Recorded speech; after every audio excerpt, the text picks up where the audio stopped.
Bir Mesih'i gatmamçı Mevlid-i Nebevi'de ihtifal edipti. Bir Mesih'i gatmamçı. Kale Resulullah sallallahu aleyhi ve alihi ve sahbihi ve sellem. Beda'el İslamu gariben ve seyaudu gariben. Tuğba lil guraba. Qila men hum ya Resulallah?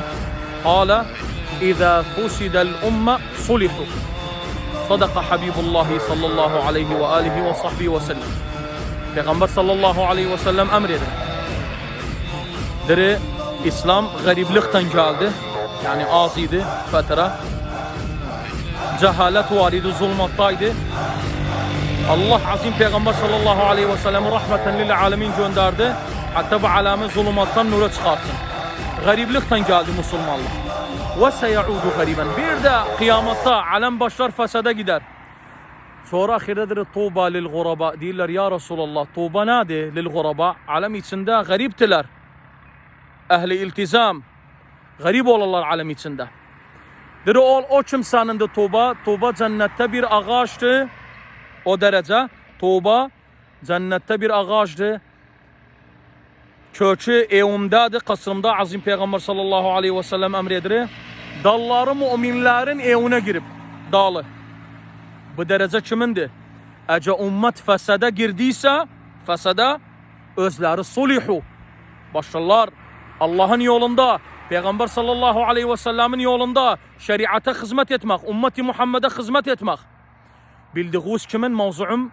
Evvel Allah'ın izniyle yarın ihtifal el-Mesihiyye.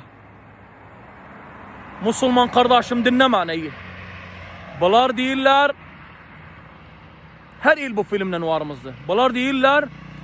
Allah'ın oğlu olup estağfirullah. Sen ihtifal eden de o kafir oldu özü kimin? Öldüyse o dakikada öldüyse o kafir olesan. Bundan evvel namaz da kılıpsa istifadası yoktu. Fema yakat ol gidesen ihtifal edesen o gün hakkını ihtifal etme. Yarın bir gün ihtifal ede ev uşağının evde. İhtifal ile Müslüman kardeşim. Bizim Rabbul Alemin Peygamber sallallahu aleyhi ve sellem'i rahmeten lil alemin gönderdi. İhtifal ile 50 namaz idi. Yukarıda Peygamber sallallahu aleyhi ve sellem İsra Mi'raç'ta etti özün 5 namaz evvelallah. Allah rahmeten. İhtifal ile Peygamber sallallahu aleyhi ve sellem Allah'ın emriden Ramazanımız var. Ramazanlar Ramazana. Bu Ramazan oruç oldu. Gelen Ramazan. Kaldı aynen oruç oldu. Beynehuma bu fetrede ne galatlık edipse Rabbul Alemin siler özün sağ olsun.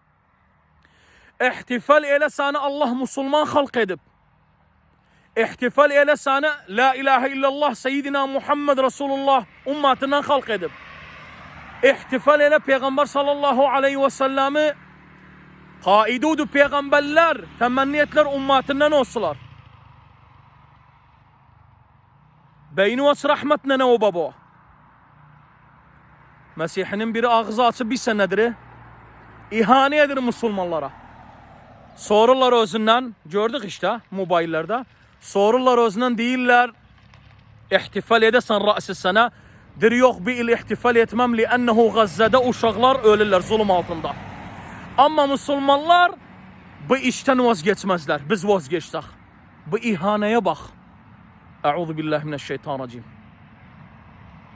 Bir Mesih'i gatmamçı Mevlid-i Nebevi'de ihtifal edipti. Bir Mesih'i gatmamçı. Allah hidayet bize de size de verser. Peygamberinizi hürmet hatirisi ya Rabbel Alemin.